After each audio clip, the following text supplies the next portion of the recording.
capitaine du FC Metz qui s'arrête ici en zone mixte après ce 9e succès de la saison, cette victoire 3-1 face au Paris FC. On est en train de se demander si c'est pas le match référence des Grenats cette saison. Vous êtes d'accord ou pas, Mathieu ? C'est possible, ça a réuni pas mal des choses positives qu'on a fait dernièrement. Même si on a pris un but, on a été quand même solide sur ce match-là et on a su se procurer des occasions. Mais cette fois-ci, on a été efficace. Donc contre le leader avant ce match du championnat. Donc c'est une bonne prestation, un très bon résultat et beaucoup de bonnes choses à confirmer sur le prochain match à domicile. Alors, vous l'avez dit justement, après l'ouverture du score de Papa Amadou Diallo, déjà bonne nouvelle, ça mettait fin à une longue période de disette offensive. Il y a eu cette égalisation de Crasso et on a senti notamment en première période que dans votre couloir, avec Kebal et Touraine qui montaient énormément, vous étiez un peu gêné. Quels ont été les mots du coach Stéphane Lemignan à la pause pour régler ce problème ? Bon, il n'y avait pas de problématique particulière par rapport à ça. Après, il fallait qu'on continue à mettre de la pression sur les joueurs. En deuxième mi-temps, on a vu qu'on a eu un bon pressing. Je pense sur pas mal de phases, on a pu récupérer des ballons intéressants. Après, voilà, on sait que ça reste une très belle équipe et qui pouvait nous mettre en difficulté parce qu'ils ont de bons joueurs et de la qualité technique. Mais on a réussi quand même à les contenir, même si en deuxième mi-temps, ils ont eu quelques opportunités. Arnaud a fait les arrêts qu'il fallait pour maintenir notre avance. Mais voilà, on a su être bon sur cette rencontre et c'est une belle victoire à prendre. Diallo qui claque aussi un doublé, on ne l'avait pas encore vu titulaire en 2025. Il y a des joueurs qui reviennent comme ça, c'est aussi peut-être ça la force du FC Metz, c'est certains qui avaient moins de temps de jeu qui en retrouvent et qui sont tout de suite décisifs. Ouais, on avait besoin de toute façon de trouver quelqu'un qui soit décisif. Sabali a un coup de moins bien depuis quelques temps de ce côté-là, mais voilà, c'est bien d'avoir plusieurs joueurs capables de marquer des buts. On peinait là-dessus sur les derniers matchs et depuis un moment, donc c'est une bonne chose. Ça donne de la confiance à nos attaquants. Il y a Idrissa aussi qui, pour sa première titularisation, marque directement. Donc c'est bien, c'est de bon augure pour la suite. Il faut confirmer les bonnes choses qu'on a montrées aujourd'hui. Et le but d'Idrissa Gueye, on en parlait tout à l'heure, ça nous a rappelé un peu un certain Habib Diallo. Vous qui l'avez connu, vous en pensez quoi ? Ouais, pas faux. Sur un beau centre de Gauthier, vraiment une belle tête dans le style. C'est vrai que ça fait penser à Habib. Un mot quand même sur la célébration de ce 3e but. On a vraiment senti un soulagement de la part de toute l'équipe. Ouais, bien sûr. C'est important dans ce genre de match de faire le break. Ça nous donne un peu plus de marge, on va dire, et ça modifie un peu notre façon aussi d'aborder le reste de la rencontre, être bien en place, se concentrer à pas faire d'erreur. C'est à eux d'aller chercher un but pour on va dire réduire un peu la marque, mais ça nous permettait d'avoir des espaces en contre. On en a eu quelques-uns et je pense que on aurait pu même presque aggraver le score, mais globalement, c'était de bonnes choses. Tactiquement, ça a été aussi un match intéressant et on en sort vainqueur. On savait qu'après Lorient, il fallait gagner pour confirmer, on va dire, le résultat à Lorient et c'est chose faite. Après ça, toujours invaincu à domicile et surtout aucune défaite face au top 5. C'est comme ça aussi l'important dans ce match. Oui, c'est clair. On sait que au vu de ces résultats-là, on est solide sur ces matchs-là. Les matchs importants, on n'est jamais passé à côté. Maintenant, les défauts qu'on a eu en première partie de saison, c'était de perdre des points contre des équipes un peu plus basses au classement, certaines qui jouaient le maintien sur des erreurs et on n'a pas su trouver la solution trop de fois. Donc on sait que sur cette deuxième partie de saison, il y a toutes ces choses-là à corriger. Pour le moment, Lorient et Paris FC, c'est passé. Il nous reste peut-être encore Dunkerque et Annecy à jouer, des équipes qui sont devant actuellement. Et Guingamp, faut pas l'oublier. Et Guingamp, c'est vrai qu'avant ce match était repassé devant nous. Mais maintenant le championnat il va se jouer contre entre guillemets les autres équipes. On a joué peut-être les deux plus gros adversaires de cette saison. Le match piège finalement c'est Grenoble qui arrive vendredi. Match piège, je sais pas. Nous, il faut qu'on se tienne à ce qu'on sait faire, ce qu'on fait bien. Et confirmer nos 2 derniers résultats, ça passera par bien sûr enchaîner par une deuxième victoire à domicile. Ouais, il y avait du soulagement aussi après ces 3 nuls consécutifs en championnat, après cette série, cette longue disette offensive de marquer 3 buts cet après-midi.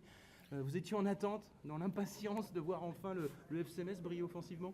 Oui, bien sûr. Après, on n'était pas inquiet, mais c'est vrai qu'on a envie de relancer la machine, de marquer des buts à domicile devant notre public. Et voilà, ce soir, on a vu qu'on était capable de faire de bonnes choses offensivement, donc on a répondu présent, c'est bien.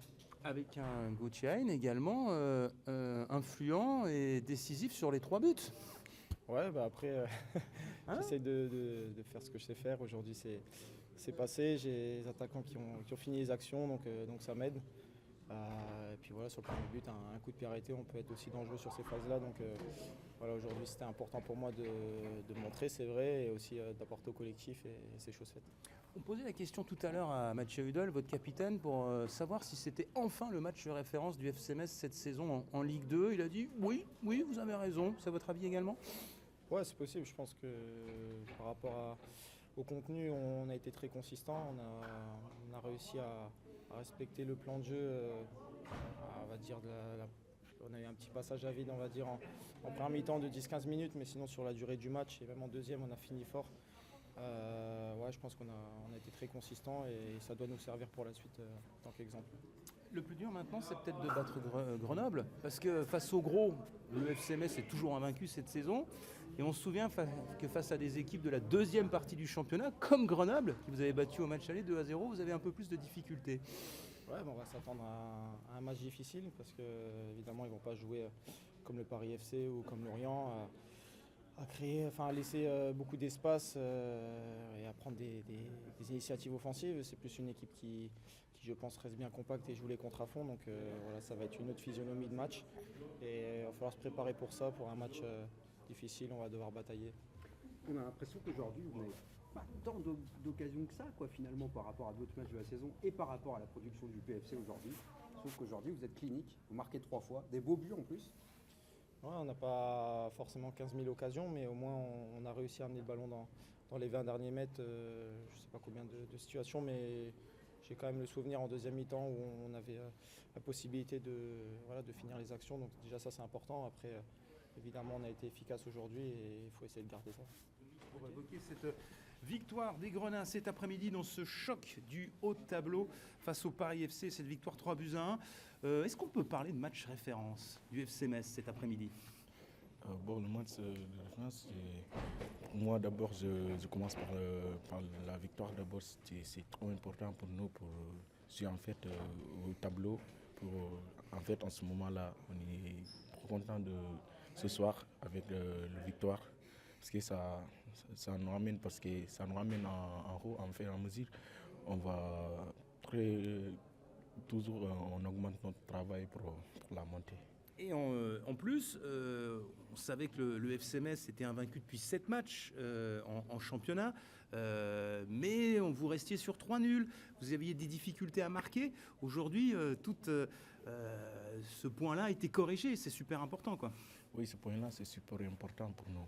Parce qu'en première mi-temps, c'était dur pour nous, mais après le mi-temps, on a bien parlé, tout cela. En deuxième mi-temps, on va prendre beaucoup d'engagement pour aller chercher ces 3 points ce soir. Avec une équipe aussi qui a su réagir après l'égalisation de Jean-Philippe Crasso et le premier but pour sa première titularisation d'Idrissa Gueye, Papa Amadou Diallo qui claque un doublé. Tout a souri au FC Metz cet après-midi. Oui, parce que ça fait première titulation, premier but, parce que c'est important pour lui. Comme ça, il va gagner de confiance pour nous apporter beaucoup de choses sur les autres matchs. Merci. À titre personnel, tu prends de l'importance dans cette défense, notamment avec l'absence d'Ismaël Traoré. Raconte-nous un petit peu cette montée en puissance. Bon, monter en puissance, c'est ça parce qu'aujourd'hui, si je suis là avec de confiance, parce que c'est par rapport au coach, il m'a donné tout de confiance. Chaque match, il me donne de confiance pour faire tout en défense, parce que ça me permet d'aller en haut. Sadibou Sané ici en direct en 11.